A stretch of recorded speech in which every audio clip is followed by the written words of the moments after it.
আরে কইলে যাও তুমি জমার গলা কাটাছি মরবার ইলে খারাও খারাও ডাক্তার নেও আরে মরবার কাটাছি একটা কি করুম যদি মরবার যায় তোমার মত বদলাই ইলে আইতে শুম 1 কেজি আলু আর 2 কেজি চাল নিয়ে আইও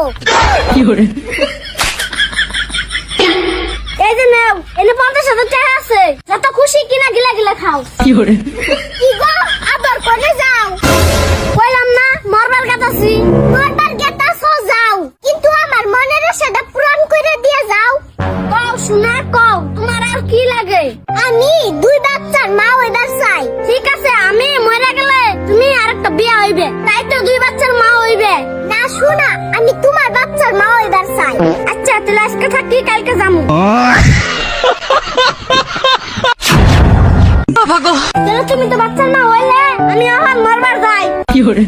আরে শোনা তুমি গেলে আমার পুলাহান মানুষ করবো কেরা আমার নামে 5 বিঘা মাটি আছে ওই মাটি গুলো আমার পুলাহানের নামে লিখে দিও আরে শোনা পুলাহান একদিন বড় হবো আমি বুড়ি হবো হেসুম কি পুলাহান আমারে দেখবো হেসুম আমার কি হবো আচ্ছা কও আর কি দিলে তুমি খুশি হইবে আর কিচ্ছুই দেন না গোনা তুমি খালি আমার নগে সারা জীবন থাইকা যাও ওকে থাকলাম কিন্তু প্লিজ আমার নগে ঝগড়া করাটা বন্ধ করো শোনা সংসার মানেই তো ঝগড়া আর ভালোবাসার মিশ্রণ তুমি এত মাইন্ড করলে তো চলবো না আহ শোনা ঘরে আহ জল, চিনি, লেবু প্রত্যেকটা আলাদা জিনিস, কিন্তু এই তিনটা জিনিস একত্রিত করলে শরবত তৈরি হয়। তাই আমাদের সংসারে প্রত্যেকটা আলাদা আলাদা জিনিসকে একত্রিত করলে একটা সুখের